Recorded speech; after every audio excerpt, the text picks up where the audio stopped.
Good evening, everybody. Welcome to tonight's Top Target Guest Photography session. Hi, Richie. How you doing, mate? I'm doing great, thanks, Jay. How's it going?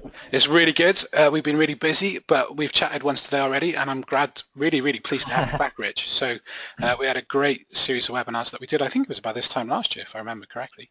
So Yeah, I think it was around this time, yeah. let's make it a little bit more than annual, I think, Rich. We need to get you back sooner rather than later, I think, on that. Oh, definitely, yeah. Richie, just Well, before thanks for having me. oh no, it's our pleasure. We love having you on, and like I said, requested. So the members loved having you last year. So great that we have the new members and we can share you with them this year. So Richie, before I hand you the screen and we get into Photoshop for tonight, just for people who maybe not have come across you before, tell us a little bit about how you get into photography, and obviously we can share then how they can interact with you via your sites and everything. Oh, great. Okay, thanks. Cheers, Jay. Thanks for the opportunity. Okay, so yeah, my name's Richard P Walton. I'm a people photographer. I'm a bit of a jack of all trades. I photographed pretty much anything and everything during the last 12 to 13 years. I had a studio for 6 years. Now I currently work from home and freelance. I'm doing a lot more commercial work these days, but I've done my fair share of weddings, families, babies and all that kind of stuff, social photography over the years, fashion photography, a little bit of anything really. I mean, you'll see that if you look at my website, and also the blog, which is aimed to be a source of inspiration and training for people who are passionate about photography, and that's rectangleeyes.com, which is fairly new and is still in the process of building up. But yeah, that's basically it. Obviously, the website, if you want to check out the variety of work that I do. Hopefully I can help you guys and show you some cool tricks in Photoshop tonight. Richie, I can see the screen nice and clear. I can hear you loud and clear. It's all yours, pal. Excellent. Okay, thanks, Jay. And first of all, a massive thanks to anybody who's tuned in tonight to listen, and an even bigger thanks to people who requested me and asked if I could come back and do another webinar. So that's really nice, and it's a pleasure to be here and hopefully share some interesting tricks with you. I'm just going to kind of fire straight into this image here.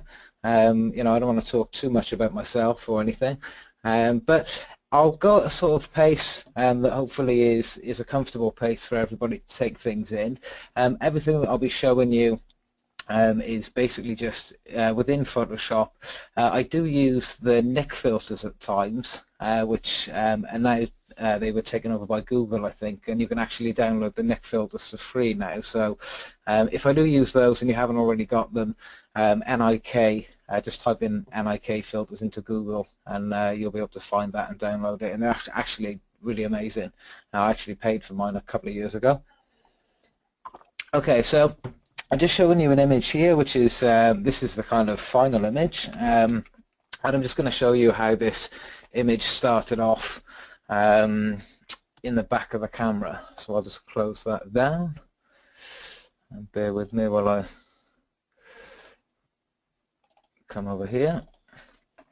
Okay, so I'll just open up the raw file. Typically this would be in the Lightroom stage. The raw file would be in the Lightroom stage, and I would be bringing a JPEG into the Photoshop, but that's fine. I'm just going to open this individual raw file straight into Photoshop for now. Okay, so as we can see, the image isn't far from what you originally saw on my screen. What you can see here is a pretty bland sky, and that's my hand and fingers, which I'm blocking the flare from the sun because the sun is behind me. So this image has been lit in the camera with a combination of sunlight, which is the strong backlight, which is lighting the majority of the image, and then I've used a flash with a softbox in front of the model to make sure there's enough light on their face and things. Okay, so looking at the raw file, I'm pretty pleased with that at the back of the camera. One thing I will do is just go up to here and click onto this adjustment brush. I just want to take this highlights and bring this down a bit and just tone these highlights down in this bottom right corner. The eye goes to the brightest part of the image. So it's always important that it doesn't really matter what the brightest part of the image is, as long as that is the main center of attention, if you like. So obviously in this case it is our model, or aka assassin or hired hitman, whatever he might be. Okay, so as we can see, I'm just literally affecting the highlights for that. And I mean, shooting in RAW, I just like to start off by saying, you know, shooting in RAW is an absolute no-brainer. You know, really, you know, it doesn't really matter how good you are at photography and how good you are at getting good results in the back of the camera. Having that dynamic range at your fingertips with the technology that we have these days, i.e. Photoshop, I mean, this is just fantastic. So what I've done is literally paint around this area, and it doesn't have to be too you know, too fancy, because we're only literally adjusting the highlights. Obviously we can see if I were to adjust the exposure, then it would get a bit messy. So just the highlights that we've brought down a bit on that. Everything else can stay the same, and we'll click on open image. Okay, so obviously with you know, being a photographer, it's very often about compromising, unfortunately. The kind of photography I do is never really, I'm always shooting variety, and there's usually a fair amount of quantity to offer the client from a shoot. So I don't have time to spend 2 hours on a location just to get one photograph, you know, brilliant in the back of the camera, or wait for time of day and things. As it happens, when we got to this location here, the sun was really kind of harsh, and it was just flaring. You can see a little bit of flare here, which is coming in. And my hand that's a nice little trick. Even with a lens hood, sometimes it's not quite enough to block that flare or glare, whatever you want to call it. So I just put my hand over, and that really did help eliminate a lot of that. Okay, so the first thing that I need to do, and also I'll go through this one in in reasonable depth, and I'd like to just reiterate that this kind of thing it's not a case of, you know, going out, taking a load of photographs, and then coming back and playing in Photoshop or Lightroom, or whichever your chosen method is for post-production. It's really about knowing you know, the relationship between the camera and between your Photoshop skills. Okay, so, you know, really be aware of what you can achieve within the camera, and also be aware of what you can achieve afterwards. Okay, in my earlier days of you know, getting into digital photography after 35mm, which was a huge shock, you know, Photoshop is really something that can be abused. And, you know, for a good few years, looking back now, obviously at the time I thought they were great, looking back now I was achieving some, you know, real over-the-top, cheesy, horrible results, you know, just over post-production. You know, so when I take this in the camera, obviously my hand is an issue, obviously, you know, and I'm fully aware of that when I take it. But the sky mainly, if there wasn't that flare, there would just be the sky, and the sky is the first thing that needs to be replaced.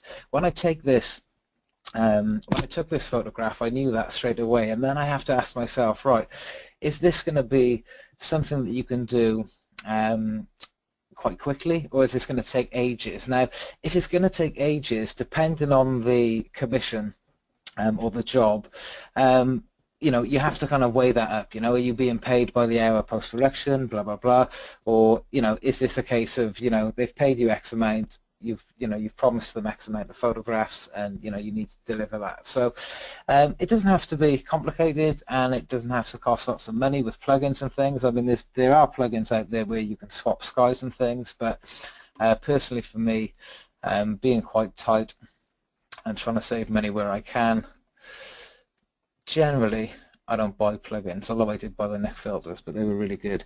Okay, so this is the sky here that I'm going to use. Okay, now it's not the actual sky that was in the original shot that you saw on the screen, but, you know, it's similar and it'll do. Okay, the most important thing with this sky is that the light matches the light that we have over here. Okay, so as we can see, if I just zoom in onto Malcolm's face here, you see this highlight on the side of his face and the top of the gun and his hand and things. That is the direction of light in which the sun is pointing. Okay, so when we go back over here, we can see here that the sun is also coming from behind in that same direction. Okay, so a mistake I used to make a lot of times, and it's very time consuming when you have to you know, keep trying different skies and things. So as long as you're aware of the direction of light, then, you know, they should match up quite easily. Okay, so let's just move on to here, and this is a sky that I've taken years ago, and this was back in the day when I never used to clean my sensor. As you can see, it's absolutely filthy, and that was just purely out of laziness. But you know, there we go, the patch tool will sort that out, so we'll deal with that if we need to. Okay, so let's talk about removing this current sky on my hand and fingers and dropping this new sky in. Okay, so there's a few ways of doing this, and I'm going to start off by showing you the obvious way and the most easy way, and that will be to use the magic wand tool. Okay, so the magic wand over here, we just got to click that, and we click somewhere on the image that we want to select. Okay, so what we can see is here is only selected part of the sky, you know, which is really no good. We've got an option with this selection, and before we use this, if we go up here to tolerance, currently mine is set on to 10. Let's change that to 30 and just see what happens. Okay, so as you see, I changed it to 30. When I click it, it's actually selected more now, so it's selecting more pixels, and that will continue to grow. Okay, personally, I like to keep it around 10 on the tolerance and build the selection up as I go. Okay, so we'll start with this 10. I'm going to click here, then I'm going to hold down Shift. Holding down Shift means that when I click again, it will grow that selection and it will continue to expand that selection. So I'm literally just holding down Shift and I'm clicking here. I need to make sure this is sorted down here. We've also got the gap in these windows here, here, and here. Okay, so this is quite quick and straightforward. The fingers, what I will do is use a different selection tool just to grab those, and that will be the regular lasso tool. Again, by holding Shift down, I get this little plus sign, and it means I can add to the selection. So I'm just going to go like this. Just make sure all of that is selected nicely. Okay, so there we go. That is the start of the selection. I'm just going to zoom in and check that the selection hasn't selected anything I don't want. Hopefully you guys can see this here. I'm aware there's a little bit of a delay, but I'm not quite sure how much of a delay. But yeah, I'll leave that there for a second. So we can see that the gun has been selected here. Obviously we don't want that. So like when I hold Shift down, I get the plus sign. If I hold Alt, I get a little minus sign, and I can basically then deselect from here like that. Okay, so that's good enough for me, and we'll zoom back out now and see where we're at. Okay, so here's our image, and the selection has been made. What we need to now do is create this into a layer mask. I will be using a lot of shortcuts, keyboard shortcuts, which from experience absolutely, you know, speeds up your workflow no end. So really worth that. Keyboard shortcuts. Okay, so when I zoom in, I'm pressing Control plus on the keyboard, and that allows me to zoom in. Okay, so over here, this at the moment we've only got this one layer. We need to create this as a layer mask. Okay, so as a selection is here, I need to press Control Shift I, and what that does is inverses the selection. I'll press it again so it goes back to the original selection. I can go up here. It's been a while since I've been up here to do this. Image. Somewhere up here, inverse, select inverse, perhaps somewhere. Select inverse. Okay, so whichever floats your boat, select inverse or Control Shift I, and perhaps on a Mac it would be Apple Shift I. Okay, so once that selection is inverted, let's just zoom out so we can see what's happened. Down here in the right hand corner, next to where it says FX, there's a little rectangle with a circle in the middle, and it says Add Layer Mask. Okay, so if I click that, we can see that the selection is now gone, and it is actually taken away and cut out the sky there. Okay, so now we need to drag in our new sky, or our fake sky, or artificial sky, or We can call it whatever we want. You know, film photographers right now would be having a fit. The traditional purist out there. But the way I see it is the end result is all that matters. And you know, looking through my portfolio, there's a combination of genuine skies and fake skies. Hopefully you can't tell which are which. Okay, so looking at this, the initial thing, as I say, now this really, it kind of works. I mean, it's not the right clouds. The original sky used was a lot more moody, which I actually preferred, but I couldn't find it. So I've got hundreds of skies that I've taken over the years, and that's something worth thinking about if if you're serious about post-production and you know, getting into manipulating images. And you know, really for me, particularly now at this stage, I mean, years ago I used to love doing this kind of thing. You know, years ago I try and avoid this kind of thing if I can in the camera, and my photography's got a lot better in the back of the camera these days. But as a professional photographer, I think the more tools you can have in your bag, you know, if you're in a sticky situation and the image doesn't look as good as you think it could look, you know, these kind of tricks are good to have. Okay, so obviously I just need to drag this sky down here so that it fills in the gap in those windows. Okay, so let's double click OK for that. Okay, so let's just have a little look in, and this is literally just the magic wand. You know, there's been no refining yet, which we're going to talk about. Let's have a little look at the edges and see how things look. Okay, so pretty good. I mean, Photoshop is, you know, it's absolutely fantastic. The selection tools these days are really quite amazing. What we can see here, which is a sign of a fake sky that's been added in, and you know, sometimes you can see this in finished images where people haven't dealt with this very well. Okay, so we need to deal with that. Again, there's a number of ways to do so, but what we're going to do is we're going to refine the mask. So I need to make sure I'm over here and I'm clicked on the layer mask, which is this little black and white rectangle next to our actual image. Okay, once that is that we're clicked on that, we can go over to here, select, and refine mask. I've actually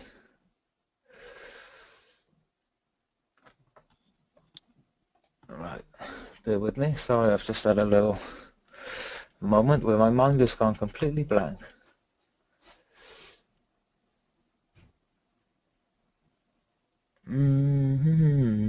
Right, select the mask. That's not what I want. I want the actual refine mask. Oh, maybe Photoshop has gone ahead and updated something, quite often, like they usually do, for no particular reason. You know, people using these things on a daily basis get used to it, and then they go and change something. Okay, by the looks of things, they've changed this, so now we're both learning. Okay, so I want this to be on layer, somewhere down here. Okay, there we go, on layers. This is actually, it's quite a nice layout that we've got here. Okay, so what's going to happen here is I'm going to start wanging some sliders. I need this edge dissection. Okay, so radius, usually around about 3 or 4. Photoshop have literally changed this, but that's okay. I'm going to figure it out. There we go, we can see. You can see what's happened with radius already. This is quite amazing. I've just put that up to about 3, and you can see that we've started to lose that color. It's a little bit soft.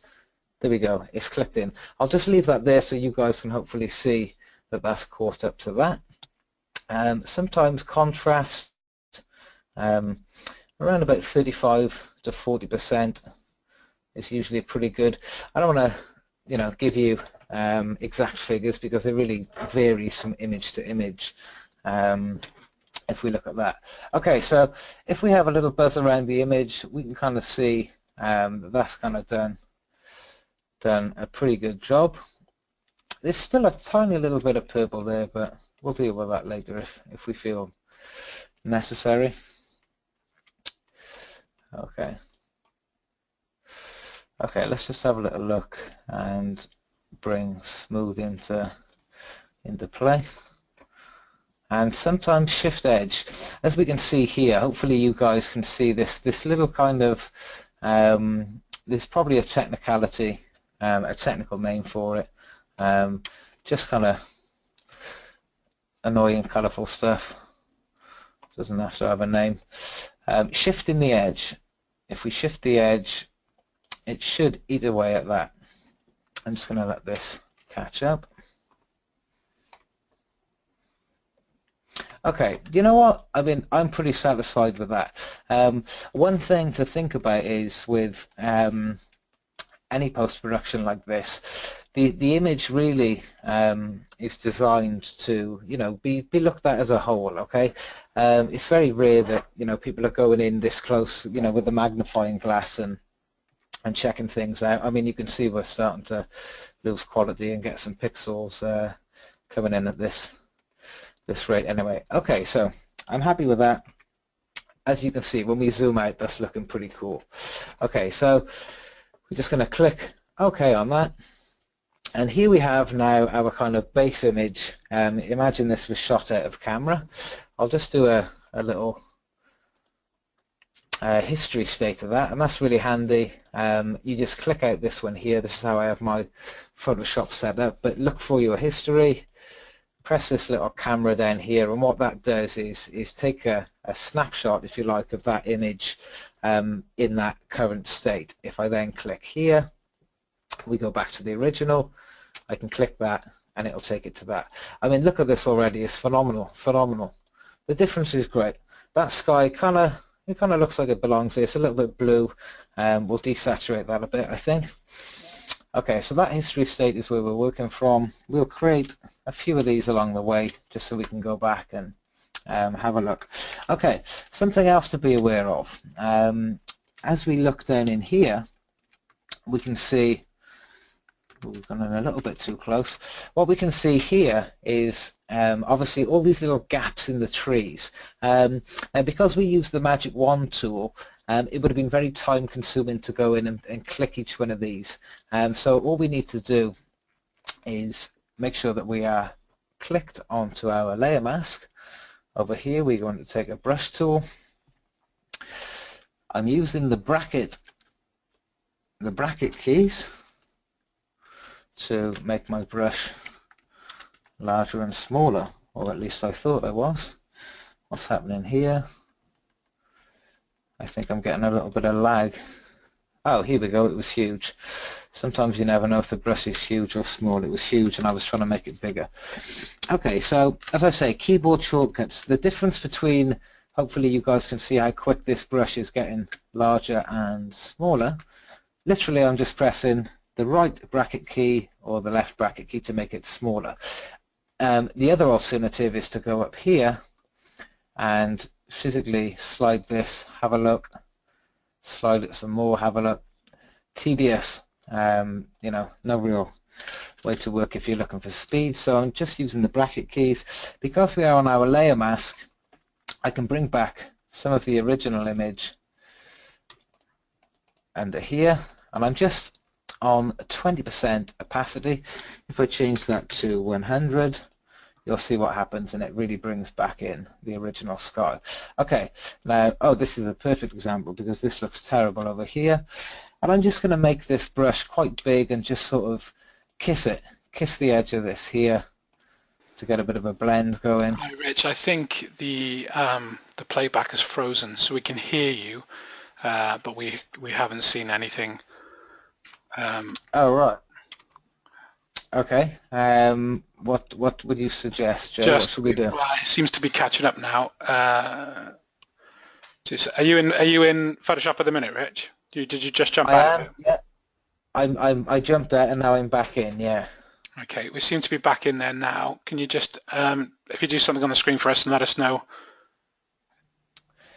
Okay, I've just, I'm about to press the brush on the bottom of his gun to remove some of that jaggedy sky. There we go. Press it again. Yeah, I think we've caught up with you now, Rich. Are you zoomed into the gun? Because we're seeing quite a big version of the image at the moment. Yeah, I'm zoomed in a bit. Yeah, I could if I zoom back out, and then maybe we will carry on from a zoomed back out perspective. Yeah, I think we've caught up with you now, Rich, by the looks of things. Okay, so the last bit that I explained, do you think that has been okay? Do you think it's been taken in, or would you like me to do it again? I think we missed the last bit on where you were just doing the bit between the trees. Right. Okay. Yeah. Sure. No problem. I can. We can go back to here. No problem. Okay. So I'm zoomed in relatively close. And how is that? Can everybody hear me and see me? Yeah, I think we're back up to speed now, pal. Okay. Great. Okay. Well, how about my speed? Am I going at a pleasing rate? Yeah, I think it's just the webinar. We know that Photoshop is a bit of a drain on the webinar system, so I think we're okay, pal. Yeah. Okay. Yeah. I mean, personally, for me, Photoshop CC is the worst thing that could have ever happened. You know, the original Photoshops were much more reliable from my experience. But anyway, it is what it is, and this is what we're adapting to. Okay, so I'll just quickly run through this again. You may have heard this, but you didn't see it. So let's just do it. It's only quick. I'm making sure that I'm clicked on my layer mask over here next to the actual image. I'm over here on the brush. I'm making sure that I'm on a nice 0% hardness, and that's a pretty much standard procedure for any painting or dodging and burning or brushing that might happen. And the size of the brush can be controlled here, but that's the worst place to control it. So instead I'll be using the bracket keys. If I use the right bracket key, it makes my brush bigger as I press it, and if I use the left bracket key, the brush goes smaller. Okay, so because this is a layer mask, and this is why layer masks are absolutely fantastic, and really the only way to work with layers in Photoshop, in my opinion, because it's a non-destructive way of editing. Okay, so if you make a mistake, you don't have to go back in the history. You can literally just paint back in, you know, what you're doing by hitting X. Okay, so my opacity for the brush is on 100%, and I'm just going to paint by here like this. Okay, and what that is doing essentially is revealing the original sky, which was quite flat and bland. In this case, it's only back here, it's a small part of the image. I'm not too worried about that. As I say, if I make a mistake and I paint this, that's too much, I can hit X and I can paint it back in, or I can just hit Control-Alt-Delete. Control-Alt-Z, sorry, to do that. Okay, we've got a little bit over here. As we can see, this white stuff is no good and we want to get rid of it. Okay, that's wrong, sorry. There we go. Okay, so now we can see that these trees are starting to come back in, and as we zoom out we can get an idea of whether we're happy with that or not. Okay, as I say, it's a smallish part of the image. Maybe we'll just take a little bit more of this out here so there's a bit more of a gradation, a bit more of a gradient blend. I wonder if gradation is a word. We're just going to have to let it catch up, I think, Rich. I think when we're going in quite close, the system is just slowing down on the webinar, so it seems to have caught up now. Okay. Somebody just asked quickly as well, which brush did you choose to do that with? Okay, the brush for that would have been up here, and as you can see, if hopefully you guys can see this, it is a very soft brush. So the center is there's a hard point in the center, but the rest of the brush is very soft. It's very important that the hardness of the brush is on 0%. As I say, that's pretty standard procedure for me. It's very rare that that changes. And then obviously the size of the brush. As you can see, these are my Photoshop brushes. You know, 99% of these I never used. These were some gimmicky lightning. I think they were lightning and cloud things that I tried, but they were never really used those. But it's mainly just the standard Photoshop brushes that are given to us within Photoshop. Okay, so what I'll try and do is I'll try and edit the image rather than zooming in and out a lot, which is how I generally edit. And that's again because the keyboard shortcuts help me to do that. I'll just try and edit it zoomed out like this, just for everybody's benefit. Okay, so let's just have a little look at what we have here. Every time I decide to look at the image and review it and sort of see where it's at and if I'm happy or if it's starting to look how I saw it in my head, I'll always do a history snapshot. You know, just so I've got that option. See here, I can go back. If we look at the grass behind him in the gap of the window, This is the only thing that has changed here. This is the before we did the grass. This is after. Okay, and the reason I do that is because if I later realize that I've made a mistake that I didn't notice, rather than go right the way back to the beginning, I can just go to one of these history states, you know, which is pretty cool. And a force of habit, I've zoomed in on the image. So I'm zooming back out. Okay, so what I need to do is desaturate the sky, because in my opinion it's a little bit too blue, a little bit too sunny and nice. So I'm just going to, by desaturating that, create a little bit of mood.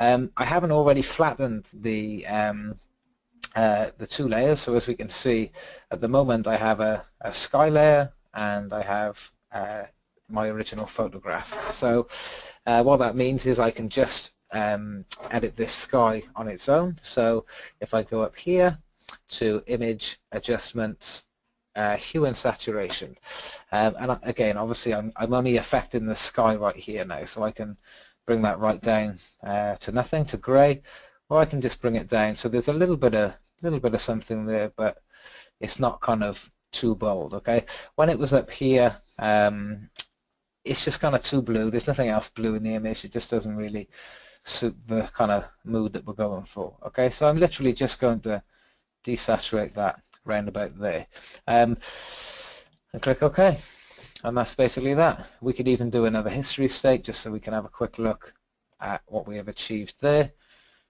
Okay, nothing rocket science. You know, sorry if this is basic stuff for some people. I just figured, you know, for me, I can remember a good friend of mine introduced me to the idea of fake skies, Gordon McGowan, a great Scottish wedding photographer.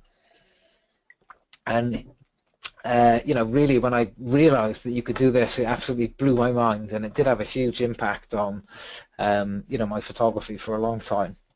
And as I say, as much as I don't really do it an awful lot these days, it's always good to have it there if need be. Okay, very quickly with the patch tool, I'm just going to remove some of these sensor marks, and that will probably do. Okay, so once I'm happy with the overall image, it's really just a case of flattening it and then dodging and burning some areas, maybe, you know, popping certain areas. This was actually a really quite a nice exposure out of the camera. So I'm going to flatten that. The reason I flatten it at this stage is just because it's easier now to edit the whole image. Okay, excuse me. So the next stage is here. We've flattened the image. We've currently gone from this to this to this to this, and this is this, which is a flattened image. Okay, I've also made the snapshot of the two layers before I flattened them. As I say, if I realize when I zoom in and I've made a mistake and I've missed a bit of the cut in the sky out or something, I can go back to this stage and I've still got full control over that sky and original photograph as separate entities. But for now we're working with a flat image. Okay, the next part of the image, which is, this is what I do to an awful lot of photographs, particularly this kind of style of work that I do, and that is to color grade it, or you know, add color to it. Again, I'm not quite sure the technical terms for what I'm doing here. These are just things that I've picked up over the years, and I'm actually you know, unfortunately we haven't got a huge amount of time tonight, but this would be you know, these simple things that I'm doing right now, it's only a small bag of tricks, but they really work, and I use these, I rely on these where I need to. And this is a, you know, again, this is real basic stuff, but it's a really cool way to color grade the image. Okay, so image edit, sorry, fill, and this is a blank layer that I've created over here. I was talking and I did stuff without telling you guys, so let's go from the start. Okay, so next to the trash can, or the bin if you're British, down here, create a new layer. And this is just a blank layer, so it's doing absolutely nothing to the image at the moment. It's just a clear layer over the top. Then we go over here to edit, fill, and it gives us a series of options, okay, content, foreground color, background color, color, etc., etc. Okay, at this stage we're only interested in color. We click that and it gives us our amazing color palette that we get with Photoshop. Okay, so here is where you know, we can really you know, give the image a kind of a look and feel simply with this one layer. Orange is pretty cool, obviously, if we want a warmer look. We've got blue we could use.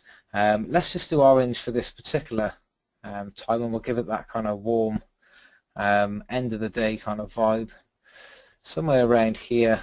This is the color that we're actually getting, this top color. That's a little bit too brown. Okay, let's go with that. That'll be okay. Okay, so when I click OK, I have to click OK again over here, and now it's given me this this colored layer over the image. Okay, so obviously it's no good as it is, so it's important that we change this and change the overlay mode. If you look above the layer, here it says normal. As I click on that, I've got a number of options that I can do. Let's just click on overlay, for example, and we can see what that does. Click on soft light, for example. Now, talking about workflow and shortcuts again, now I'm actually using a PC, which is fine. PC or Mac makes no difference. But one thing that I really like to big up, and mine is cost about £5, I think, and that's a mouse with a wheel on it. Purely for this, one of the few times that I use the wheel, but it's amazing. I can literally click on that. Hopefully the system keeps up, and I can literally just scroll through these. Okay, now obviously some of these are absolutely pointless. I don't know when they would be used. Hard mix, difference, you know, not great. Okay, but there are a few in here which are really quite great. Okay, overlay is really great. Soft light is really great, and down here we have hue. Again, this is really great, and color is really great. Okay, now obviously at this stage the layer is on 100% opacity. If I change this down to 50%, just to see how that looks, and then we can have a look at these few that we think are cool. Okay, so overlay, probably soft light is probably going to be the one, and hue. Hue is pretty nice, actually. What hue does is it seems to just make the color harmony. You know, color harmony is massively important in an image. That's why, personally for me it is. That's why I got rid of the blue in the sky, because the whole image was kind of quite red and browns, and the blue really didn't belong there in that color palette. So by adding this overlay, what it really does is just kind of, it just gels everything together and makes that color harmony even better again, in my opinion. Okay, so let's have a little look at that. I think we're going to go with that hue, hue overlay 50%. Again, with the wheel of my mouse, I can change this opacity. I can increase it. That's 100%. 100% is way too much. As a general rule, 100% of anything in Photoshop is too much. Okay. 50% is pretty good. We could tone it down a little bit more. 40%. Okay, 40%. I'm quite happy with that. Okay, so once I'm happy with that color overlay, I'm going to click Layer Flatten Image, and this is absolutely hilarious because it's 7:45 and I'm still on one photograph. And I had, optimistically, I've been doing this sort of thing for a few years, tutorials and things, and optimistically I had 8 images to edit, 4 with full backup, and we're only on one. So apologies for that. You've learned how to replace the sky and edit an image. Okay, so hopefully this has been valuable to you. Okay, so very quickly now I just want to go over the final tweaking of the image, which is dodging and burning. Obviously dodging and burning is lightening and darkening areas of the image, which is traditional to photography for a long time. Back in film days, darkroom days, darkening and lightening parts of the image. That's always been a thing. Okay, so what I've got here is an action that has been created purposely for dodging and burning. I will be making this available on the blog rectangleize.com very shortly. So this will be available and you guys can check that out. Okay, but basically again we're working in layer masks. It gives me the ability to, obviously what it says on the tin over here, darker, lighter, blacks, whites to grey, and punch, which is contrast. Okay, so let's just take this darken tool. I'm over here on the brush. Again, if I just show you guys, hardness is always at 0%. The size of the brush will change according to the areas that I am going to paint. Okay, opacity at the moment is 100%. As I said, it's very rare that 100% is good for anything, so let's start at 50% and see what this does. Okay, so we're just going to darken the edges here. Again, the center of attention, the real center of attention is Malcolm's face right here. Okay, what we can also do is we can click on lighter, and we can brighten parts of the image if we feel the need to. It's very important that there is, well, it's important to me that there is detail throughout a photograph.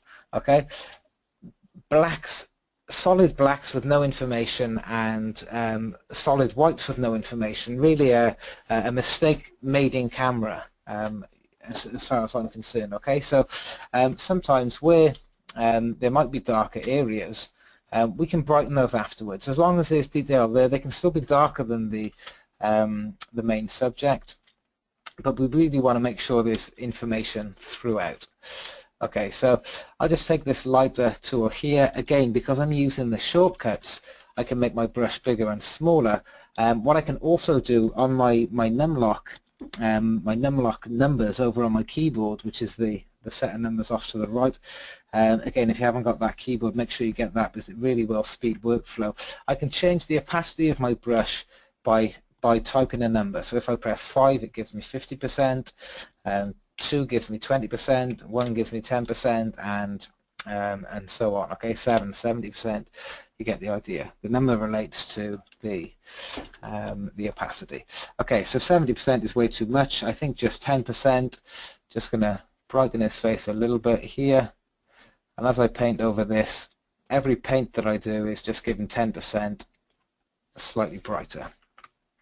Okay, so how do we think that looks? Okay, that's probably okay. Again, I want to quickly talk a bit more before this has to come to an end. So let's just flatten that. Okay, and let's just do a quick history on that so we can see where we are at. Okay, so the reason these history snapshots are really good, the history can only go so far back here. It only goes back to here when I filled that, which is no good. You know, that's no good to me. But these right here, I can go back to the very original, right through to the final image. Okay, so it's very quite subtle. You know, it's not you know, it's not going crazy with over post-production. Hopefully, you know, it's believable. As I say, the direction of light from that sun is believable in relation to the direction of light on our model. And yeah, that's probably where we would leave that image at. Okay, so let's just very quickly run through. There we go. That's at the camera.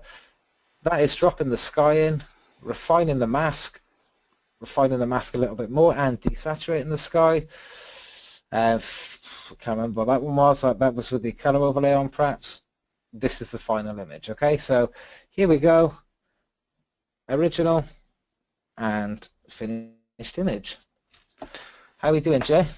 Good, mate. And to be honest, I know I'm keeping an eye on the time, but we've got quite a few questions about what we've done tonight, so I think we just stick with this image and we just recap a few things. That's okay with you. Hey, but, do you know, I'm so sorry. So sorry. There's nothing to be apologised for, because the feedback is great. The pace was perfect, you know, and you know, even though we've looked at one image in depth, and we've done quite a lot of things with it, and a couple of things I'm going to, you know, just get you to sort of recap for us now anyway, pal. Sure. But the key thing that came up actually with regards to the snapshot, can we show people again how you created the snapshot in the history? So let's do that to start with. Okay, so the snapshot in the history is created by, and as I say, you guys will probably have Photoshop set up differently. This is how I have mine set up, but you need to find history. Okay, so if you haven't already got history in your tab. It's a little arrow with 3 squares next to it. You can go here, window, view, one of these up here, history. You can click history and that will show you history. Okay, so it's literally open it out, history, and there's a little bin or a little trash can. For some reason I call it a trash can, but I'm British, so I should call it a bin. So the little bin, and next to it is a camera, and if we click that camera it creates a snapshot. As you see, I clicked it then, snapshot 6. Okay, so if for example I want to make this image black and white to see how it looks, I can make it black and white, I can create the snapshot, and I've got it there. I can then go back to my color image and I could then perhaps continue to further edit it, but then I could always go back to that black and white image there. Or I could just do that and quickly edit a black and white and then think, actually it's better in color, I go back to that one there. Okay? Brilliant. Sticking with the snapshots then, because actually that's a new one on me as well, to be honest, but I don't use Photoshop anywhere near as much as you do, Rich. Do the snapshots, okay, when you save the PSD file, are the snapshots recorded as well? I wouldn't be able to give you a 100% sure answer on that. I think so. I think they do. I mean, for me personally, when I'm editing, if I'm editing something with a lot of layers, I'm pretty sure it does. But yeah, I mean, it wouldn't take 2 seconds to find out. Personally, for me, when I'm editing an image, I edit it until I finish it, and then I flatten it, and it's saved as a JPEG, just purely for hard drive space and things. I don't really keep layered up PSDs kicking around on anything. Brilliant. But it's, the snapshot is a fantastic tool. I mean, what I've shown you here right now tonight is, 0.1% of Photoshop, but hopefully, sky replacement is something that really can help transform a photograph. Brilliant. Actually, going back to the skies, and I think you actually mentioned it in the presentation, but somebody asked, do you have a file? I think you mentioned that you do have a file of lots of different skies. Alternatively, would you have gone out possibly and shot a sky specifically for this image? But yeah, I mean, I've got, over the years, I've been, I've been replacing skies, in various images for the last probably 4 or 5 years, maybe longer, 6 years. So I've built up, I've literally got hundreds of skies. I've got like real cloudy, moody, rainy, dull day skies, bright, sunny, stark blue skies, cloudy skies, skies which are full of contrails / chemtrails, all sorts of skies. So I'm constantly, I mean, for me now, I'm at the stage where I carry a camera constantly with me. So if I'm out and it's a great day and there's a really cool sky, sunsets for example, sunrises, just take as many different shots as you can. You can take different exposures, so some are brighter, some are darker, so you have less work afterwards, and just kind of categorize those in your own little system. For me, I've got blue skies, sunny skies, sunsets, and cloudy, rainy, dull day skies. So the sky, if you think about sky and light, in real life, the sky really has a huge effect on the mood of the day. Obviously the weather. So we can make. I could have made this image look real moody and really dull with a dramatic sky, or equally I could have made it brighter and happier with a bright blue sky. It's very important that the direction of light from that sky matches the direction of light in the actual image. Otherwise it really looks odd and people start saying you put fake skies in, which is the last thing you need. Bro. Richie, when we were talking about dodging and burning, obviously you referred to actions that you'd created, right? Yeah, sure. Yeah. So I guess what we should really do though really is, how do you approach dodging and burning without actions? If we could do that briefly. Is there a way to do that? Oh yeah, sure. There is a way to do that. There's a tedious way to do that. I mean, I'm more than happy to share my action with everybody who was tuned into this seminar. So I'm not sure. Is there a way we can make that possible? Yeah, absolutely. Once, if you give them to me, then I'll happily email them out to the registration list. That's fine, no problem at all. Okay, sure. Okay, but what we can do is very quickly I can show you another alternative way. There's lots and lots of ways to do things in Photoshop.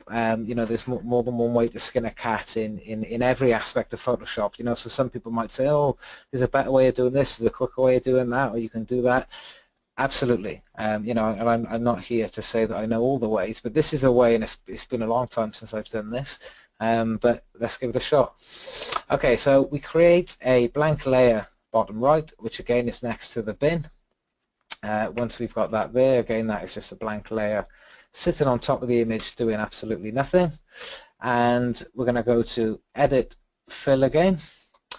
This time, instead of color, we're going to make it 50% gray and click OK. Okay, all that has done has given us a 50% gray layer excuse me, over the top of our image. The blending mode, as we talked about earlier, this now needs to be set to overlay.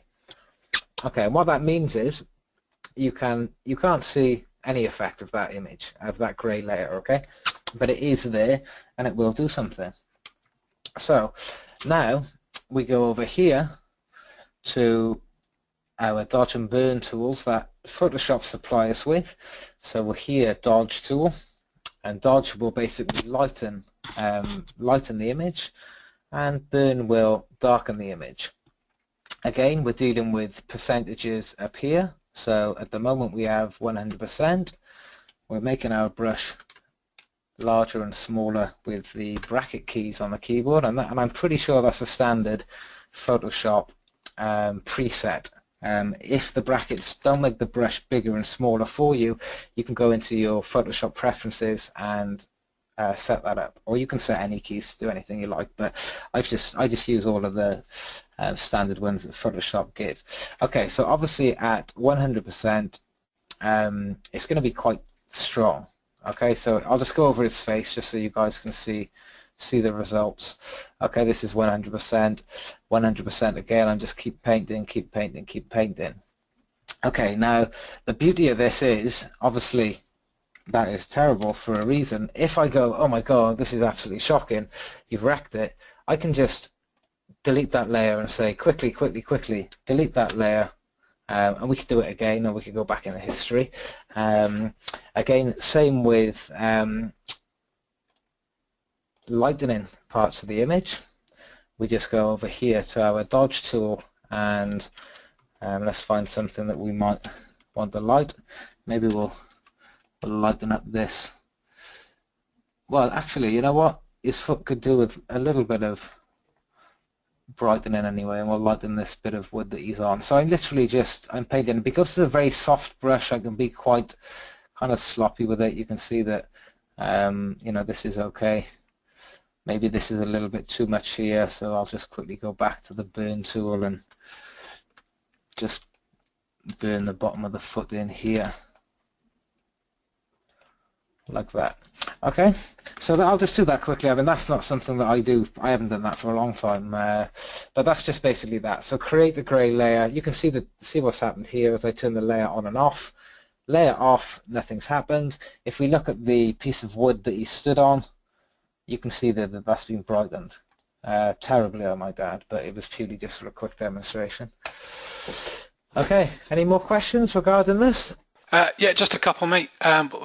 Getting there. Let's have a look. Okay, so with regards to, I think this is, I'm reading the question right, Rich. You know, when we set the actual adjustment brush, the question was, what part of the adjustment brush is active? Is it the central point all the way out till the outer rim of the circle? But it's to do with the way you set your brush up, isn't it? And the opacity, and it feathers out, doesn't it? Oh, well, that's a great question. That's a really great question. Sure. I mean, from my understanding, you know, as I say, I'm no Photoshop expert. The brush that you use, and let's just select a brush. As I say, I'm only using these standard brushes that come loaded into Photoshop. My understanding is that this soft round brush that I'm using is obviously the very center of the brush is more powerful than the edges. So as I paint, I can kind of get a nice blend and that's how I understand it to work. That's how it seems to work for me. If I choose this one, for example, hard round, is not what I want, because it's going to start to give me harder edges. Okay, this is like a gradient, which really fades out to almost nothing. You know, if we, for example, if I just bring up an example just so we can see that, I'll use this action again because it makes more sense to use that. And if I go to 100%, and I'll just click on darken. If I've got a small brush here, now this is you know, if I was to go in here with a small brush, you know, this isn't a great way to do this. I mean, it can be done. It could be done like that, but it could lead to issues. If I make the brush nice and big and bring my image down a bit, what I would tend to do is just kiss it. See how I'm just kissing that with the edge of the brush, and that's the softest part of the brush. It's very nice and soft, and I can just gradually bring that in, so it's got a bit more of a gradient to it, and hopefully looks a little bit more natural.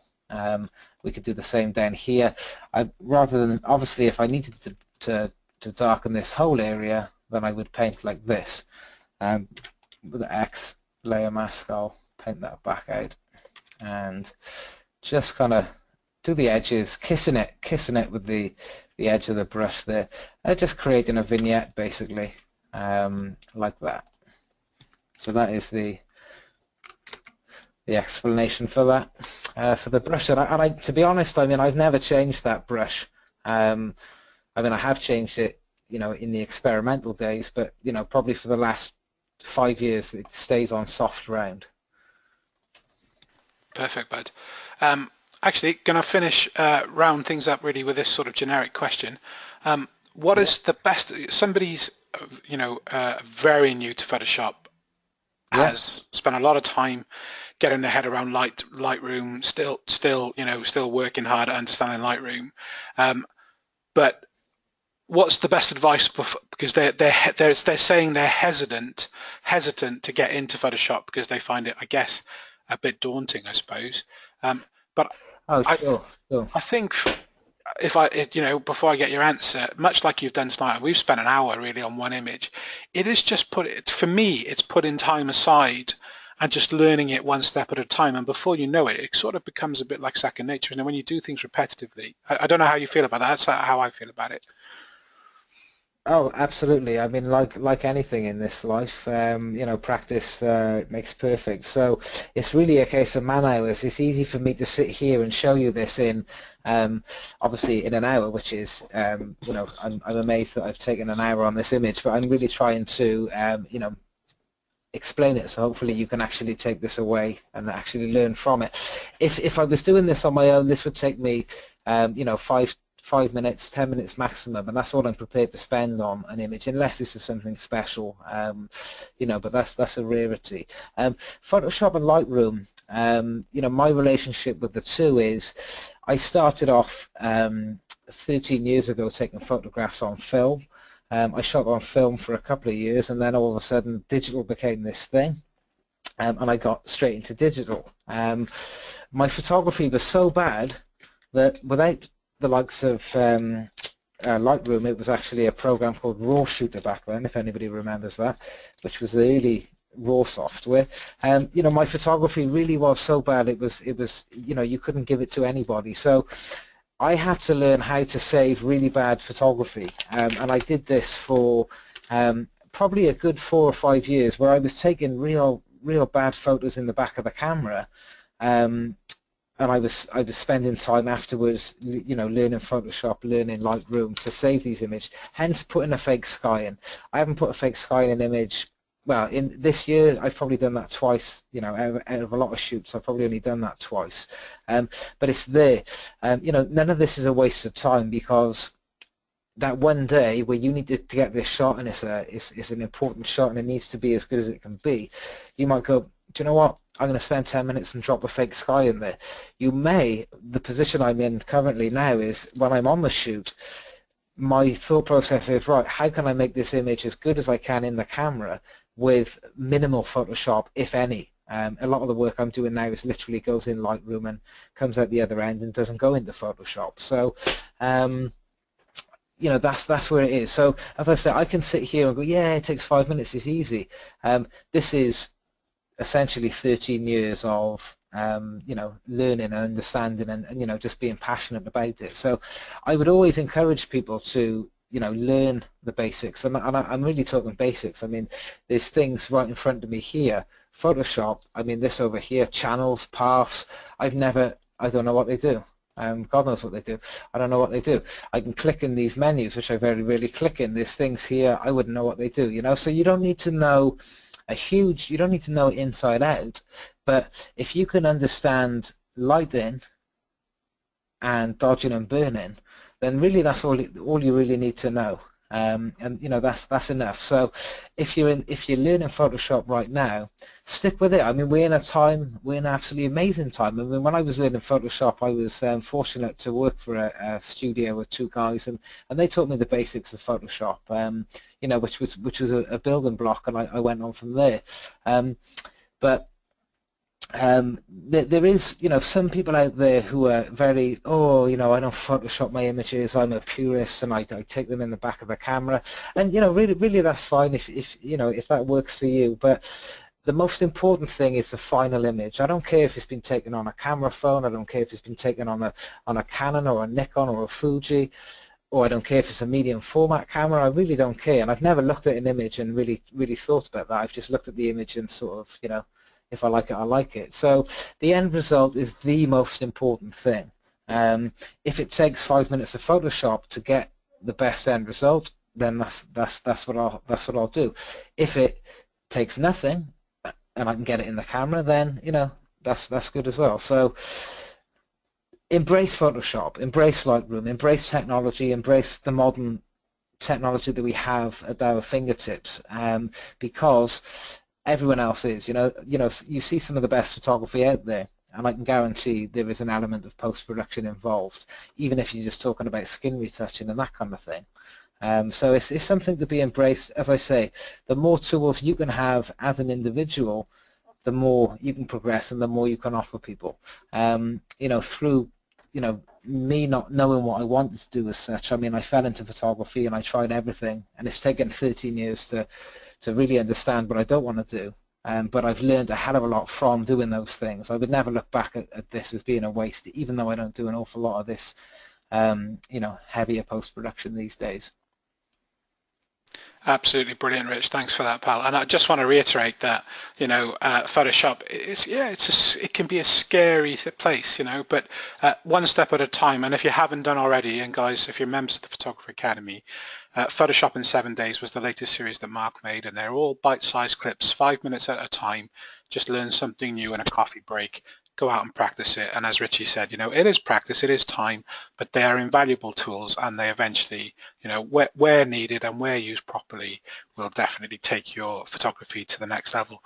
Rich, as always, thank you so much for your time. I think, judging by what we've done tonight, possibly a new series in the new year. Maybe we'll get you back a little bit more frequently, and we'll have a look at Photoshop. Yeah, sure. Yeah, I mean, I think we could definitely consider something regular, because I mean, as I said, I was ambitious. I thought I was going to fly through images and show you, but then really the real reality became that's not possible. So perhaps we could do something on a more regular basis. I'm happy. I mean, to be honest, I was going to show you 4 images, and I had 8 there, which I was hoping to get through, purely because there's only about 8 things that I do to my photographs. So this is a major one, dropping skies in if I need to, and you know, some other little tricks that we could cover in the future. Well, you know, let's, like I said, we've got, you know, the new year. Let's look at a photo, you know, even if we plan the 4 images, and we know that we can look at each of the images in depth and take them through one step at a time. But the thanks and the praises filled the chat box, Rich. So, and from me as always, absolutely fantastic. So I've got to thank you again.